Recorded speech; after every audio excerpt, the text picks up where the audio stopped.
रामदास निंबाळकर। मी आता 8वी क मध्ये शिकत आहे। मी आज तुमचे मनापासून स्वागत करते। माणसाला एक नवी प्रेरणा देणारी कविता म्हणजे खोदा आणखी थोडेसे ही इयत्ता 10वीच्या कुमार भारती या पाठ्यपुस्तकात समाविष्ट आहे। चला तर मग आता आपण या कवितेचा थोडक्यात आशावाद पाहूया। वास्तव आनंदाने स्वीकारून प्रयत्न आणि सकारात्मकतेच्या बळावर यशाचे शिखर प्रादांकृत करू शकतो। हा मौल्यवान विचाराला लाहो या काव्यसंग्रहातून संकलित केलेल्या आसावरी काकडे यांचे खोदा आणखी थोडेसे ही अष्टाक्षरी ओवी रचनेत तरुणांच्या मनी आशावाद फुलवते। चला तर मग आता आपण या कवितेचा भावार्थ पाहूया।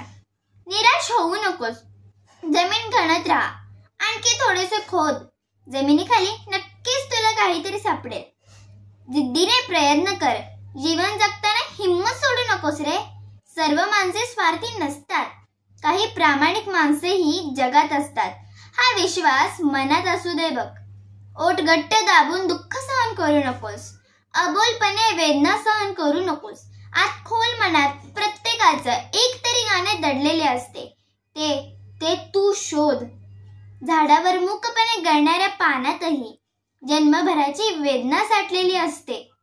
ते गळताना दुःखी करीत नाही, पुन्हा पालवी फुटेल या आशेवर ते गळून पडतात।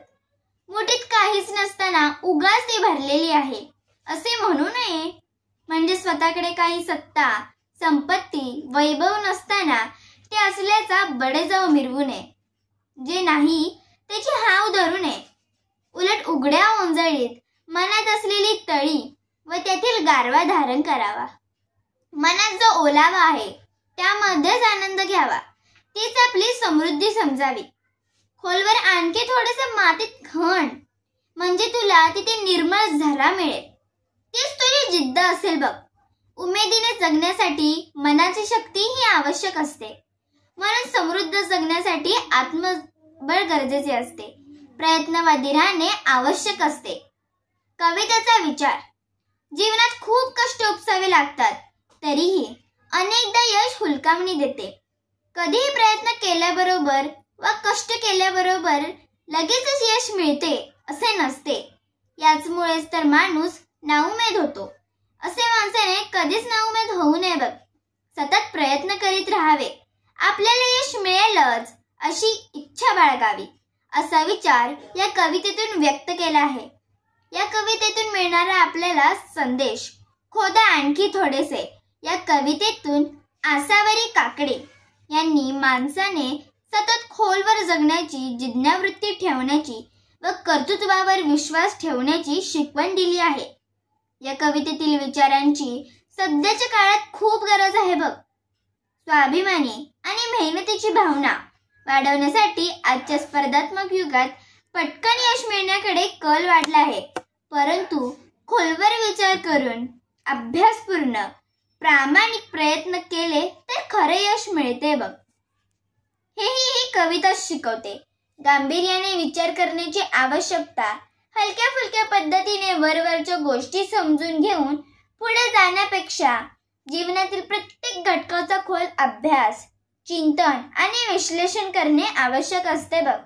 ही वृत्ती विद्यार्थी, अधिकार, शास्त्रज्ञ, कलाकार सर्वांनाच उपयुक्त ठरते। या कवितेची भाषिक वैशिष्ट्ये।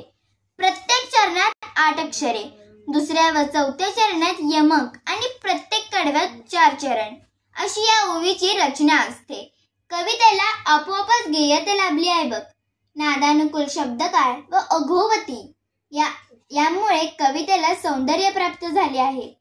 सारी खोटी नसतात नाणी या शब्दातून आशावाद व्यक्त होतो।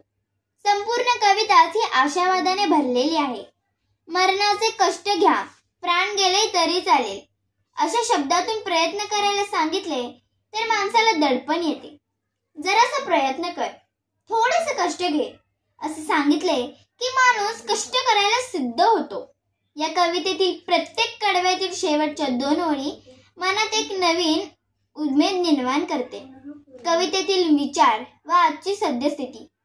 स्वाभिमान आणि मेहनतीची भावना वाढवण्यासाठी आजच्या स्पर्धात्मक युगात पटकन यश मिळण्याकडे कल वाढला आहे, परंतु खोलवर अभ्यास करून प्रामाणिक प्रयत्न केले तर खरे यश मिळते, हे ही कविता शिकवते.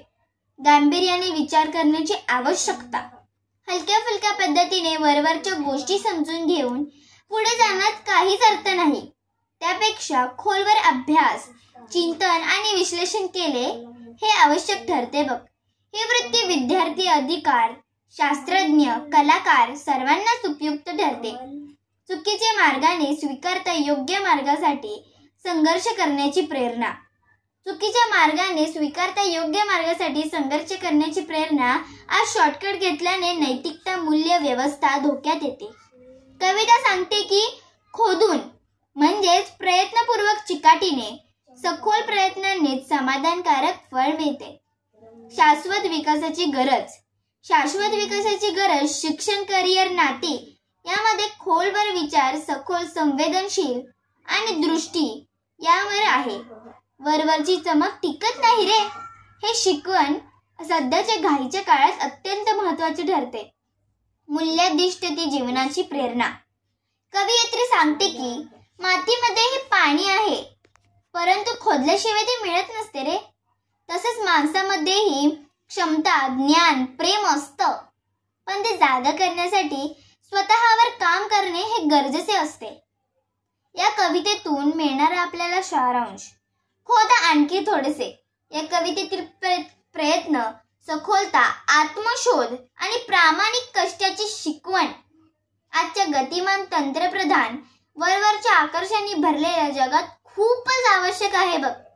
ही कविता विद्यार्थ्यांना स्पर्धा परीक्षांसाठी, तयारीसाठी तसेच सर्वसामान्य माणसालाही आयुष्यातील खरे समाधान व यश मिळण्यासाठी योग्य दिशा दाखवते. धन्यवाद.